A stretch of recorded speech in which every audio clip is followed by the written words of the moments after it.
இன்றைக்கி நம்ம ரொம்பவே சூப்பரான கத்திரிக்காய் காரக்குழம்பு எப்படி செய்யலாம்னு சொல்லி பார்க்கலாங்க.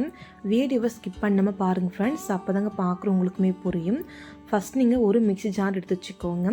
மிக்ஸி ஜாருக்குள்ளே நீங்கள் பார்த்தீங்கன்னா ஒரு 10 பூண்டு பல் போல் நீங்கள் சேர்த்துக்கோங்க.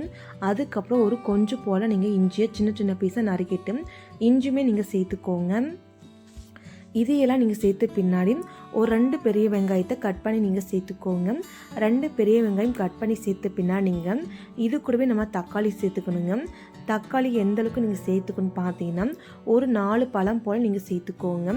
4 பீஸ் தக்காளி நீங்கள் கழுவிட்டு நல்லா பெரிய பெரிய பீஸாக நறுக்கிட்டு நீங்கள் சேர்த்துக்கலாங்க.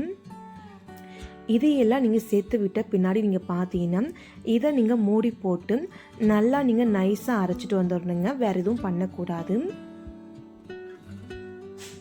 பாருங்கள், இது எல்லாமே நம்ம போட்டாச்சு. வேறு எதுவுமே இது கூட சேர்க்க கிடையாதுங்க.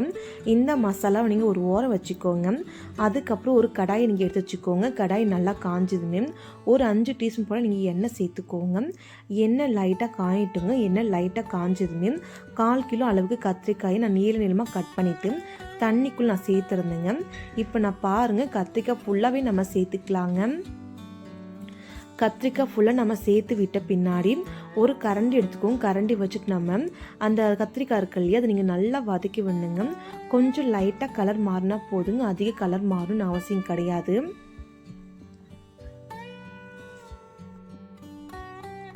இப்போ பாருங்கள், கத்திரிக்காய் ஓரளவுக்கு நல்லா கலர் மாறி வந்துடுச்சுங்க. இந்த ஸ்டேஜில் நீங்கள் கத்திரிக்காய் எடுத்து ஒரு பிளேட்டுக்குள்ளே நீங்கள் மாற்றி வச்சுக்கோங்க. இந்த கடாய் அப்படியே இருக்க விட்டுங்க, நம்ம இதுக்குள்ளேயே குழம்பு செஞ்சுக்கலாங்க. கடாய் அதே போல் நல்லா காஞ்சதுமே இது கூட நீங்கள் 8 டீஸ்பூன் அளவுக்கு எண்ணெய் ஊற்றிக்கோங்க. எண்ணெய் கொஞ்சம் தாராளமாக இருக்கட்டுங்க. எண்ணெய் நல்லா காஞ்சதுமே இது கூட நீங்கள் பெரிய சைஸ் வெங்காயம் 1 போல் கட் பண்ணி சேர்த்துக்கோங்க. ஒரு கொத்து பச்சை கருவேப்பிலை, 2-3 காஞ்ச மிளகா சேர்த்துக்கோங்க. ஒரு கரண்டி வச்சு நல்லா நீங்கள் வதக்கிக்கோங்க. நீங்கள் விருப்பப்பட்டால் பச்சை மிளகா கூட நீங்கள் சேர்த்துக்கலாங்க.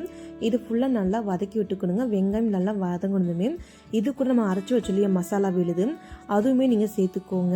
அந்த விழுதை நீங்கள் சேர்த்து விட்ட பின்னாடி இது கூடவே நம்ம மசாலா தூள் எல்லாமே நம்ம சேர்த்துக்கலாங்க.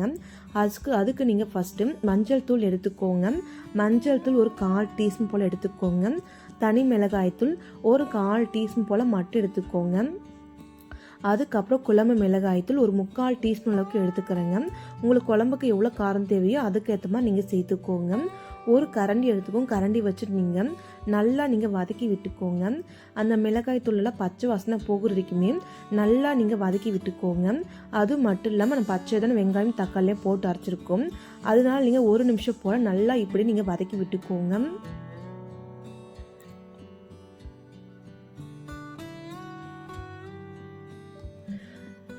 இப்போ பாருங்கள், 1 நிமிஷம் போல் அடித்து தக்காளி அந்த வெங்காயம் எல்லாம் நல்லா வதங்கிட்டு நல்லா மேலே எண்ணெய் பிரிஞ்சு வந்துருக்குங்க. இந்த ஸ்டேஜில் நீங்கள் கத்திரிக்காய் எடுத்து வச்சுங்க இல்லையா, அந்த கத்திரிக்காய் நீங்கள் சேர்த்துக்கோங்க.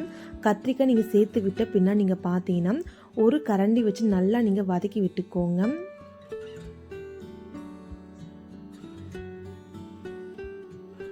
இது போல் நீங்கள் நல்லா மிக்ஸ் பண்ணி விட்ட பின்னாடி நம்ம மிக்ஸி ஜாரில் கொஞ்சமாக நம்ம தண்ணி சேர்த்துக்கலாங்க. கொஞ்சமாக தண்ணி சேர்த்துட்டு நல்லா நீங்கள் அழைச்சிட்டு இந்த கத்திரிக்காய் கூட நீங்கள் சேர்த்துக்கோங்க.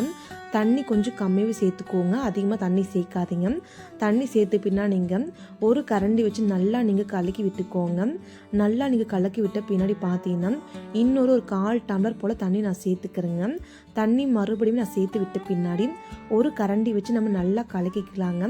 நல்லா கலக்கி விட்ட பின்னாடி தேவையான அளவுக்கு நம்ம கல்லுப்பு இல்லை சால்ட்டு சேர்த்துக்கலாங்க. நான் பார்த்தீங்கன்னா 1/2 டீஸ்பூன் போல் கல்லுப்பு சேர்த்துட்டு மறுபடியும் நல்லா வதக்கி விட்டுக்கிறேங்க. இது நல்லா கொதிக்கணுங்க. ஆல்ரெடி நம்ம வதக்கும் போதே வெங்காயம் ஓரளவுக்கு நல்லா வந்துருச்சு. இன்னொரு 5 நிமிஷம் போல் மட்டும் நம்ம இந்த கத்திரிக்காய் நல்லா நம்ம வதக்கி விட்டுக்கணுங்க.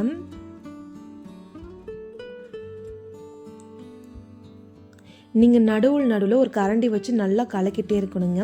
அப்போ தாங்க அடி பிடிக்காமல் இருக்கும் இந்த குழம்பு. ஏன்னா நம்ம திக்னஸாக இருக்கிறோம் இல்லையா, அதனால தாங்க.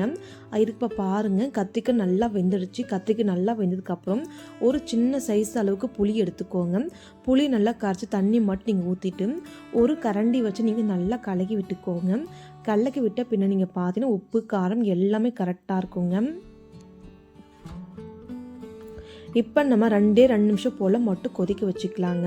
கொதிக்க வச்ச பின்னாடி மேலே நல்லா எண்ணெய் பிரிஞ்சு வருங்க. இந்த ஸ்டேஜில் நீங்கள் கொத்தமல்லி போட்டுக்கோங்க. கொத்தமல்லி தூவிட்டு எப்பவும் போல் கலக்கிக்கோங்க. கேஸ் ஸ்டவ் ஆஃப் பண்ணிக்கோங்க. இந்த வீடியோ உங்களுக்கு பிடிச்சிருந்தா ஒரு லைக் பண்ணுங்க. இந்த குழம்பை நீங்கள் செஞ்சு பாருங்கள், அவ்வளோ டேஸ்ட் சூப்பராக இருக்குங்க. மறக்காமல் உங்கள் வீட்டில் நீங்கள் ட்ரை பண்ணி பாருங்கள். ரொம்ப சிம்பிள் குழம்பு தாங்க, ஆனால் டேஸ்ட்டு வேறு லெவலில் இருக்குங்க. Thank you friends. நாளைக்கு பார்க்கலாம் வேறொரு வீடியோவில்.